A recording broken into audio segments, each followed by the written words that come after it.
Assalamualaikum warahmatullahi wabarakatuh. Masih seputar pembahasan Lailatul Qadar. Di dalam kitab Hasyiah Al-Bajuri, karya Syekh Ibrahim Al-Bajuri, beliau adalah ulama yang bermazhab kepada Imam Asy-Syafi'i. Beliau sedikit membahas mengenai ciri atau tanda terjadinya Lailatul Qadar atau malam kemuliaan tersebut. Wa min alamatiha annaha takunu la harratan wala baridatan wa in tatlu'u asy-syamsu sabihataha bayda'a laysa fiha katsiru syu'a'in. Yang pertama, bagian daripada ciri atau tanda terjadinya Lailatul Qadar, pada malam hari keadaan tidak terasa panas, tidak terasa dingin, artinya sejuk, enak dinikmati keadaannya. Bahkan orang-orang yang serius, khusyuk, yang betul-betul hatinya ingin mendapatkan malam kemuliaan Lailatul Qadar tersebut, maka ia akan sangat-sangat betul merasakan keadaan seperti ini. Karena bagi orang yang tidak menginginkan Lailatul Qadar, tidak berlomba untuk menggapai malam kemuliaan, ya sama saja tidak akan merasakan yang namanya keadaan seperti ini.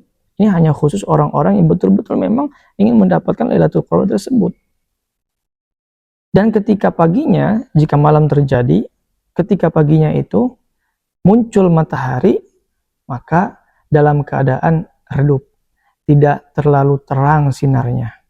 Jika dua ciri atau tanda ini kita merasakan, maka kita harus yakin bahwa mungkin bisa jadi Lailatul Qadar memang pada waktu itu terjadi dan kita bisa merasakan.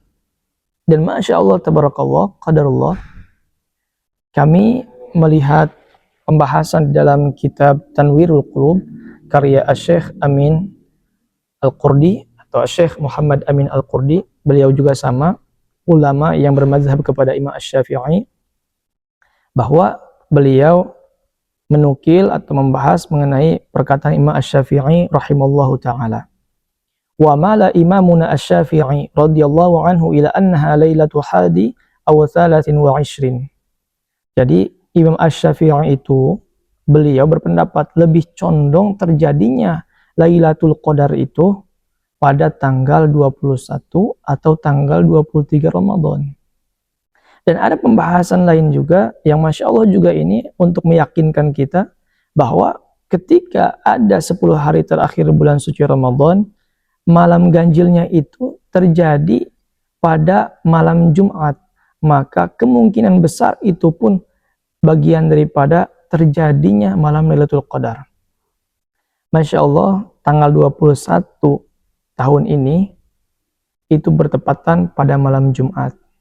Ketika kita melihat Imam Asy-Syafi'i, artinya pendapat Imam Asy-Syafi'i yang lebih condong tanggal 21 atau tanggal 23, ini Masya Allah menambah keyakinan bahwa terjadinya malam Lailatul Qadar, yakni malam Jumat tanggal 21 Ramadan. Jika memang betul terjadi, maka beruntunglah bagi siapapun yang beriktikaf, yang mengisi malam tersebut dengan ibadah-ibadah kepada Allah Subhanahu wa taala, sangat beruntung sekali mendapatkan malam kemuliaan, malam Lailatul Qadar tersebut. Kenapa? Karena ini cerita sedikit. Semalam itu Masya Allah luar biasa, kita merasakan keadaan yang berbeda yang telah disebutkan tadi itu, ciri atau tanda. Ya, suasananya itu tidak bikin ya enak lah gitu ya. Dan ketika subuh pun, di waktu subuh itu sedikit di kita hujan rintik sedikit lah, artinya nambah sejuk lagi, tidak dingin, tidak panas, nambah sejuk, enak. Dan qadarullah saya melihat keadaan ketika munculnya matahari, Masya Allah, Tabarakallah, semakin yakin juga melihat bahwa pas terbitnya matahari atau munculnya matahari itu tidak terang, artinya redup.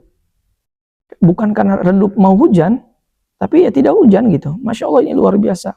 Ya mudah-mudahan ketika kita membaca banyak referensi, baik dari prediksi-prediksi para ulama maupun Rasulullah yang menyampaikan dalam hadisnya, kita semakin yakin mudah-mudahan dengan kita mendapatkan Lailatul Qadar, dengan kita bertemu dengan Lailatul Qadar, kita menjadi hamba-hamba Allah yang baik, yang lebih baik, dan sehingga kita bisa mendapatkan betul-betul keberkahan, kemuliaan di bulan suci Ramadan.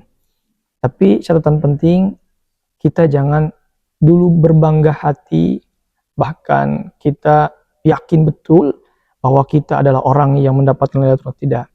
Artinya kita harus terus semangat minta pertolongan kepada Allah agar kita betul-betul mendapatkan Lailatul Qadar dan kita dalam keadaan beribadah kepada Allah Subhanahu wa taala sehingga kita mendapatkan kemuliaan di sisi Allah Subhanahu wa taala. Mungkin ini saja yang kami dapat sampaikan, mudah-mudahan ada kebaikannya. Barakallahu fikum. Akhirul kalam. Assalamualaikum warahmatullahi wabarakatuh.